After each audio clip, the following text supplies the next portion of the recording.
हम लोग बहुत दिन के बाद मिल रहे हैं क्योंकि बहुत अच्छी काम हुई है।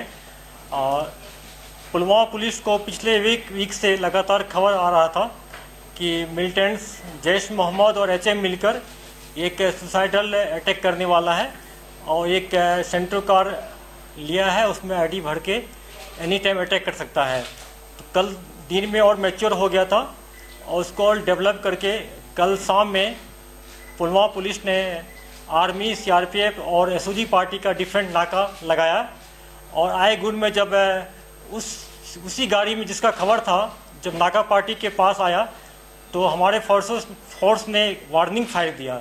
वार्निंग फायर करने के बावजूद मिलिटेंट गाड़ी घुमा के वहाँ से भागा। अगला नाका पार्टी भी उस पर फायरिंग किया, वार्निंग फायरिंग किया। तो उस जगह मिलिटेंट चूँकि अंधेरा था, गाड़ी को छोड़ के वहाँ से भाग गया।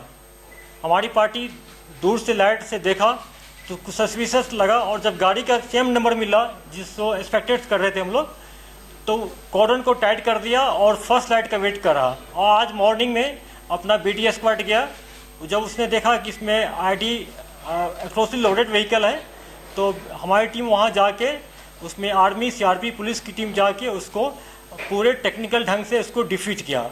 और इस ढंग से पुलवामा पुलिस ने सिक्योरिटी फोर्स के मदद से इस बहुत बड़े हादसा होने से रोक लिया।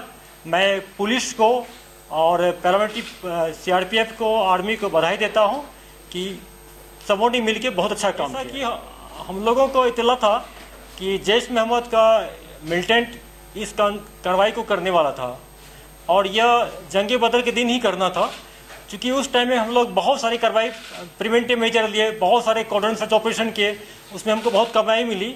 तो हम लोग के प्रिवेंटिव और ऑफेंसिव ऑपरेशन के चलते उस टाइम में नहीं कर पाया और पिछले कल मॉर्निंग से ये खबर काफ़ी डेवलप होने लगा था। तो हम लोग सस्पेक्ट करते हैं जो आदिल जो है एचएम के मिलिटेंट है, लेकिन जैश के साथ भी चलता है। और जो फौजी भाई है पुलवामा में, जो पाकिस्तानी मिलिटेंट है, जैश के कमांडर है, ये तीनों मिल के इसको अंजाम दे रहा था। ये किसी सिक्योरिटी फोर्स पुलिस की गाड़ी को टारगेट करता। हम लोग बाहर से भी एक्सपर्ट टीम को बुला रहे हैं। पहले हम लोग देखते हैं जो हम लोग का प्राइमरी जो अभी मिल रहा है खबर, उसमें ये नाइट्रेट सॉल्ट, यूरिया नाइट्रेट और नाइट्रोग्लिसरीन को यूज किया है। लेकिन लगभग इसका वेट जो पहले मॉर्निंग में बोला था कि शायद 25 kg होगा, लेकिन जो एक्सप्लोसिव का जो डेबरी करीब 50 मीटर ऊपर गया है, उससे लग रहा है कि 40 से 45 kg एक्सप्लोसिव होगा। हाँ चला है, लेकिन हम लोग आप लोग से भी शेयर नहीं करेंगे और 33 को आगे जारी रख रहे हैं इसको।